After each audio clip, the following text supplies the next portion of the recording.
Welcome. Good afternoon. This is Gaylee Weinberg with Lucy Ham joining me today live from Prospecting Clinic at the Mike Ferry Organization corporate offices. We're so happy to be with you this afternoon. We're coming out of our sold out Prospecting Clinic. We want to invite everyone to come to Prospecting Clinic. Why was it so good for you, Lucy? You know, it just made me recommit to all the calls I need to make that I haven't been making, and to just be more disciplined and diligent in everything I do. Disciplined and diligent. Okay, so ladies and gentlemen, Mike Ferry is reminding us right now that we need to turn up the heat, right? So discipline and diligence would be part of that. We all want to pick one particular skill in the Mike Ferry sales system where we can turn up the heat, where we can increase our discipline, increase our diligence. That's why I asked Lucy to come with me today, and I appreciate you being here so much. Thank you, Lucy. Thanks for having me, Gaylee. Absolutely. What we want to talk about is what Mike asked us to bring to you is how in the world is Lucy Ham so successful at the Mike Ferry skill of past clients, center of influence, and database?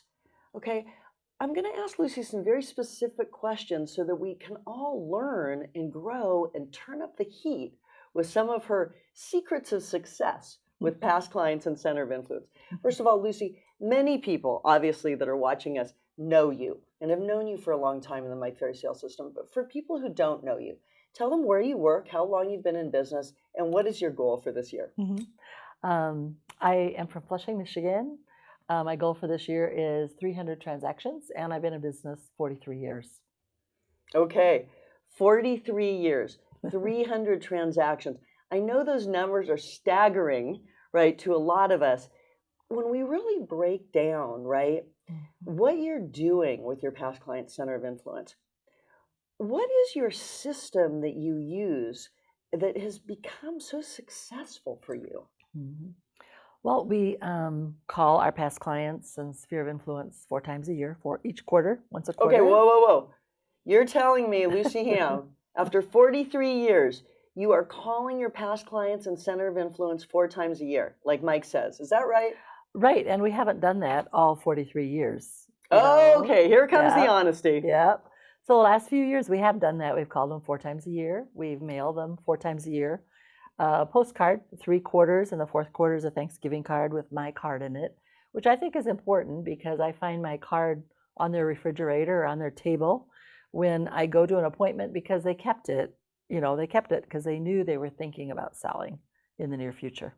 Okay, good. So as we're coming on the 4th quarter here, so far I know Lucy has told us she calls 4 times a year, she mails 4 times a year.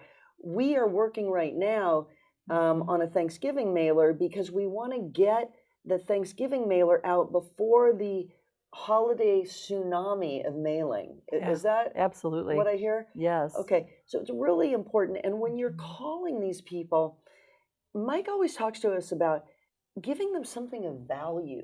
What is it that you talk to these people about? You've been talking to them 4 times a year, year after year. Well, in the script Mike Ferry gives us for past clients and sphere, the first line is, "Hi, I'm Lucy Ham, and I'll just take a minute of your time. This is a business call." And the next line is always a sentence of value, as Mike tells us to put in there. So some quarters we might tell them, did you know that the interest rates were only 3.5% to 4.5%? And, how many buyers do you know that could take advantage of that? Or we might give them some statistics on the market. We might talk about, we've come out of the recession and prices are up. Who do you know that needs to sell their house for a great price? Or we may just ask them, how can we help you build your real estate portfolio? I mean, they might own a house, they might own a business, but maybe they want to invest some more. I help them do that. Okay, good. And so what's interesting to me is using the data. One of the things that we saw in Prospecting Clinic this week is that when you share with people some statistics or data, it really separates the amateur agents from the professional agents. So how do you see that that's helped you with your COI as far as referrals and them remembering who you are? Well, I think it kind of takes the I did this and I did that. I think it takes the I out of it. We know that statistics show us. So it's a partnering with them. It's a partnering and just sharing. information because they get off the phone and they say, I just had a call from my realtor and guess what she told me? Prices are up, prices are down, interest rates are up, but that makes them smart when they talk to their friends. Okay, good. So Mm-hmm. when you're talking to them on the phone, you share with them to call you immediately, Mm-hmm. right? Because sometimes they'll have a referral, and I'm sure that you hear, well, gosh, Lucy, of course I will call you right away. What do you say? Yeah. Well, we train them to, if you know of somebody that wants to buy or sell, call me, give me their number, and I will call them and make sure that they have VIP service because they're your friends or your family. So we train them to call us with the name and phone number. Okay, so you're really training them, Mm-hmm. right, to give you that referral, and it's because they're a VIP client. Mm-hmm. Okay, so we're using that, what Mike Ferry calls the MMFI method. Yeah. Right? And what do you do to make people feel important, right? Make me feel important. Thank you is a big deal. Thank you is really not heard a lot by people. So we thank them all the time. Thank you for your loyalty. Thank you for sending your mom to us and your brother and your sister. I mean, thank you. That is so honoring to us. It's so honoring to us. Yeah, well, it's terrific. Yeah. I know because of our work together. Uh-huh. Tell our audience, what is the largest number of transactions you've gotten from one person? I think it's amazing. Yeah, there's a 52, 55-year-old couple that they've bought 11 homes through us. And, 3 or 4 of them they've lived in. They buy one, they sell one, it's bigger, it's littler. But then, they buy one, they fix it up, they flip it. Sometimes they buy one, they rent it, they get sick of it. So yeah, 11. 11 transactions from one person. Yeah, and they're not old yet. And yes, and they're not old yet. Okay, so we're going to continue asking for referrals. And that's another technique that I know that you use that we'll want to share is Mike always talks to us about asking for referrals immediately when you start working with somebody, because that's when the relationship is the best, when they're signing that transaction with you and hiring you to be their listing agent. What do you do at the table to, as you said, train them to give you referrals moving forward? Well, I tell them what a great job we're going to do because we have 7,600 people in our database that are helping us find buyers and sellers every day.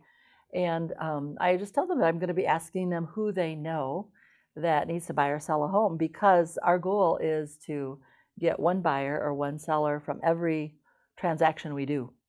So, I just get them ready. Okay, good. Yeah. And that I know is something we work a lot on so that people understand it's part of our commitment to outstanding customer service, to provide the Lucy Ham level of premium service to every person, family member, business associate, neighbor that they know.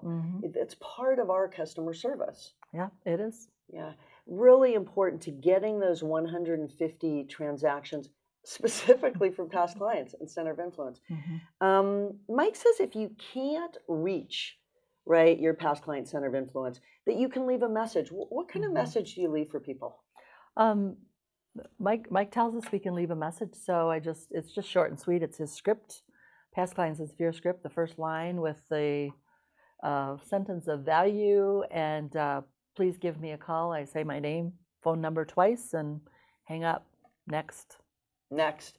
Right. And I know you say that with the highest level of energy and enthusiasm, because we've talked about, and everybody who is listening to the objection handling video, right, from Superstar Retreat, which I'm sure everyone is enjoying, a lot of what we say is heard through our presentation, right, Lucy? Not just what we say. You're such an energetic and giving, generous person. How do you keep that energy and enthusiasm up? You know what? It's just, I think it's just work. I mean, it's our job, isn't it? Yeah, and it's a sense of accomplishment. I mean, this is a bad example probably, but you get the laundry done, you feel good, you got the laundry done. You go to work, this is what I'm supposed to do, you feel good when it's done. That's just what we do. Yeah. And it's our job. Yeah. I know. It's as Mike said, and I know you take that very, very seriously. Yeah. Tell us a little bit about your team, because I know that over the years you've built that team. And I know a lot of people wonder, when you're working with Center of Influence past clients, how do you weave the team into it? Well, we have a listing manager, closing manager, front desk, 2 buyers agents, and myself and Justin, the brokers, are the listing agents. So when they come on to work with us, they give us their whole sphere of influence. And so we just put it in our database, and so they are supposed to call their center of influence every quarter themselves. Some people, don't work with us all their life, so even when they leave, we still have their sphere of influence. But So it's you're built up. keeping those lists. Yes. Right. Yeah. Speaking of lists, one of the things Mike always says that we want to have is a way to call back our past clients and center of influence. These lists of referrals that you get all year long. How do you acknowledge those people so they keep sending referrals even if a transaction doesn't happen? Well, if somebody sends me a referral, I call and thank them. If I know, some people say, my friend told me, their uncle told me to call. If I know who it is, I call them and thank them. But after it closes, I send a $25 gift card to a restaurant to the referring person. So you do include that in part of your call schedule. Yeah. Right. Yes. It was so interesting. At Prospecting Clinic, I was listening to one of our great agents, and he heard from his next door neighbor that the next door neighbor didn't use him to list his house, which was a $1.4 million house. And so I asked the agent who was calling, oh my heavens, you just missed a $1.4 million house. Why don't you call or contact or door knock into your own neighborhood? Okay, so that people know that you're an agent. I said, you're like a secret agent. And he said, well, my mindset is very bad about calling my past client center of influence. I feel like I'm bugging them or I'm begging them for business. If I go back to them and ask them again, and especially just people that I know in my center of influence that I haven't worked with before, what would you say to people who have a bad mindset about calling their past client center of influence? Well, you taught us today prospecting is prosperity. That's a good thing. But, really agents that don't call their sphere and past clients, they have a fear of them, maybe guilt, like I should have called them last month, I should have called them last year. Like, they just have fear and guilt about it. But when you call them, they all like you. They thought enough of you to invite you into their home. They like you, and they are so honored by your call. They mostly say, well, thank you for calling, They're not really thinking about that you should have called them long ago.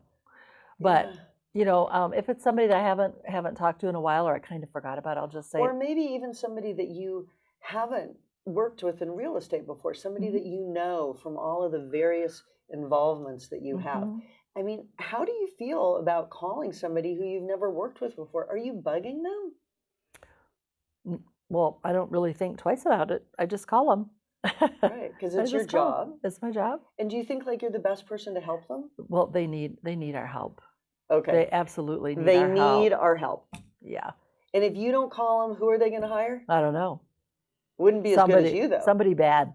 Okay, so somebody bad. Somebody bad. All right. So we don't want anybody to be hiring people that are bad, right? No, exactly. Okay. So exactly. If there was one piece of advice as we wrap up for today, and I'm so grateful for our time today. Thank you, Lucy. You're welcome. You're welcome. What would you give our audience as one piece of a top producer tip about working with your past client center of influence? I think you just need to call 5. Call 5. You'd be surprised that they really are very honored by your call. You would enjoy it. It's a great conversation. And the other thing is just pretend like you've known them forever. Really just be natural and pick up the phone. Right. Okay. Yeah. In a lot of cases, you might have known them forever. Yeah. They might be your neighbor. So we want to thank you again for joining us on Mike Ferry TV. You're very welcome. And please tune in next week. We'll see you then.